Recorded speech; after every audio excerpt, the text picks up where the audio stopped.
सोनम रघुवंशी की तरह मेरी बेटी भी मेरे दामाद की करा सकती है काम तमाम। अब समझिए कि सोनम रघुवंशी का मैटर इतना हाईलाइट होने के बावजूद एक मां अपने बेटी के खिलाफ ही पुलिस थाने में आरोप लगाती है कि मेरी बेटी मेरे दामाद का काम तमाम करा सकती है। अब समझिए कि उस मां को अपने बेटी पे भरोसा नहीं है। आखिर क्या वजह रही होगी, कि क्या ऐसी बात रही होगी कि वो मां अपने बेटी के खिलाफ ही उत्तर प्रदेश के शामली में चौसाना पुलिस चौकी पहुंचकर मां ने अपने बेटी के खिलाफ शिकायत करते हुए आरोप लगाया कि मेरी बेटी मेरे दामाद का काम तमाम करा सकती है। अब क्या मैटर होगा, क्या मामला होगा, उस मामले पे बात करेंगे, लेकिन उससे पहले आप लोगों को बता दें कि क्या यही कलयुग है, क्या सच में यही कलयुग होता है, और क्या भगवान श्री कृष्ण ने इसी कलयुग के बारे में महाभारत में बताया था।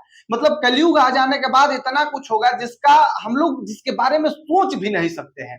अब आइए आप लोगों को बताते हैं कि आखिर मामला क्या है। 12 साल से शादी के बंधन में, यानी कि जिस मां ने अपने बेटी के खिलाफ पुलिस थाने में एफआईआर दर्ज कराया, उस लड़की का 12 साल पहले ही शादी हो गया था किसी लड़के से। और 12 साल पहले शादी होने के बाद, 12 साल शादी के बाद उसको किसी से प्रेम हो जाता है। उस लड़की को अपने पति के अलावा 12 साल शादी के बाद किसी लड़के से प्रेम हो जाता है। पड़ोस का ही कोई लड़का रहता है, उससे प्रेम हो जाता है। इस प्रेम के बारे में, इस प्रेम प्रसंग के बारे में उस पति को मालूम चलता है, पति के घर वालों को मालूम चलता है, तो सब लोग हताहत होते हैं। सब लोग सोचते हैं कि आखिर भाई शादी को 12 साल हो गया, फिर इस पड़ोस में इसको ऐसा दिखा क्या जो इसको प्रेम हो गया।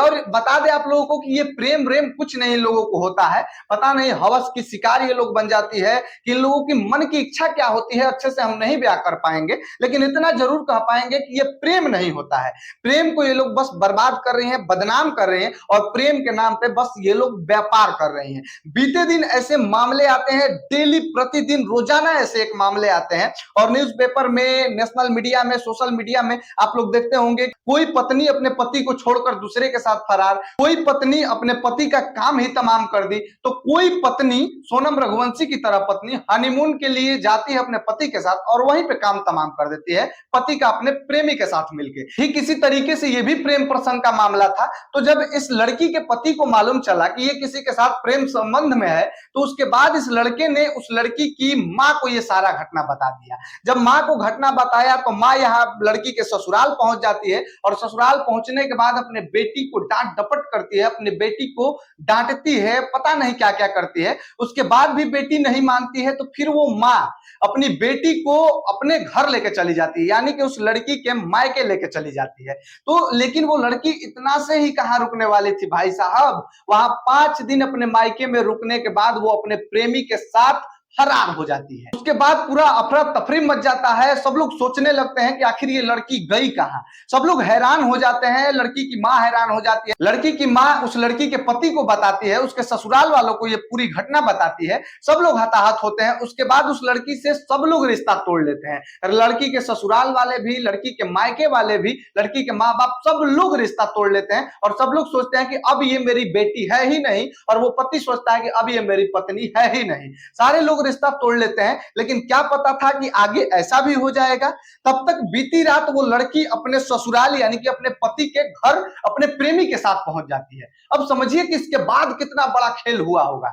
जब वो लड़की अपने प्रेमी के साथ अपने ससुराल, अपने पति के घर पहुंच जाती है, उसके बाद उसके ससुराल वालों का, उसके पति का क्या हाल हुआ होगा सोच सोच के। लेकिन वो लोग वहां पे विरोध करते हैं, तो वो अपने प्रेमी और प्रेमी के साथ कुछ अन्य लोग थे, वहां पे सबको पिटवाती है। देवर आता है बीच बचाव के लिए, तो देवर को भी अपने प्रेमी और अन्य लोगों से पिटवा देती है वो लड़की। सबको पिटवाती है, सब लोग मार खा लेते हैं। उसके बाद उस लड़की के मां को ये पूरी घटना बताई जाती है कि आपकी लड़की अपने ससुराल, यानी कि मेरे यहाँ आई हुई थी और ऐसे ऐसे घटना को अंजाम दे दी। उसके बाद वो लड़की की मां अब कहां रुकने वाली थी सर। उस लड़की की मां अब एक मिनट भी रुकना पसंद नहीं करती है, और उस लड़की की मां, आप लोगों को बता दे, सीधे पुलिस चौकी पहुंच जाती है। यूपी के शामली में चौसाना पुलिस चौकी वो लड़की की मां पहुंच जाती है, और वहां पहुंचने के बाद बेटी के खिलाफ शिकायत करते हुए आरोप लगाती है कि मेरी बेटी सोनम रघुवंशी की तरह मेरे दामाद का काम तमाम करा सकती है। उसके बाद पुलिस जो है कि पूरा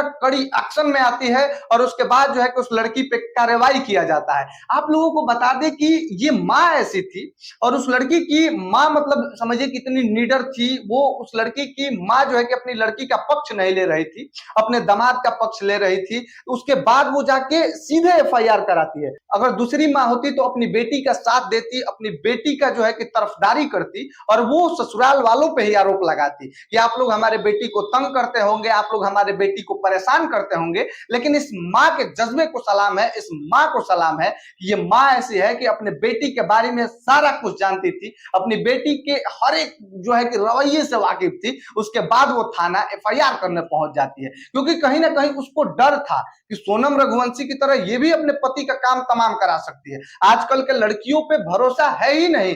जब उस लड़की के माँ को अपने बेटी पे नहीं भरोसा है, तो हम लोग कौन होते हैं किसी लड़की पे भरोसा करने के लिए।